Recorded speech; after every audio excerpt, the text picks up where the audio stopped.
Father of nation, father of engineering, father of కంప్యూటర్ల, father of Indian cinema కూడా ఉన్నారు. దాదాసాహెబ్ ఫాల్కే.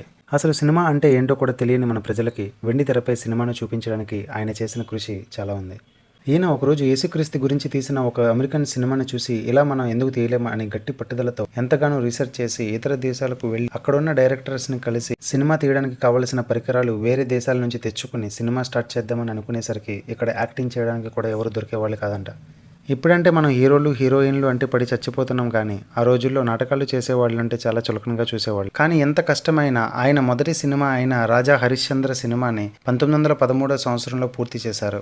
ఈ సినిమాకి ఈయనే దర్శకుడు, ఈయనే నిర్మాత కూడా. అదే మొట్టమొదటి మన ఇండియన్ సినిమా. ఆ తర్వాత కూడా ఆయన చాలా సినిమాలు చేశారు. ఇప్పుడు చాలా మంది సూపర్ స్టార్లు, మెగాస్టార్లు, పవర్ స్టార్లుగా ఎదుగుతున్నారంటే దాని వెనకాల ఈయన కృషి చాలా ఉంది. అందుకే ఈయన ఫాదర్ ఆఫ్ ఇండియన్ సినిమాగా గుర్తించారు. ఈయన 30 ఏప్రిల్ 1870లో జన్మించారు. ఈరోజు ఆయన పుట్టినరోజు సందర్భంగా ఆయన్ని ఒకసారి గుర్తు చేసుకుంటారు.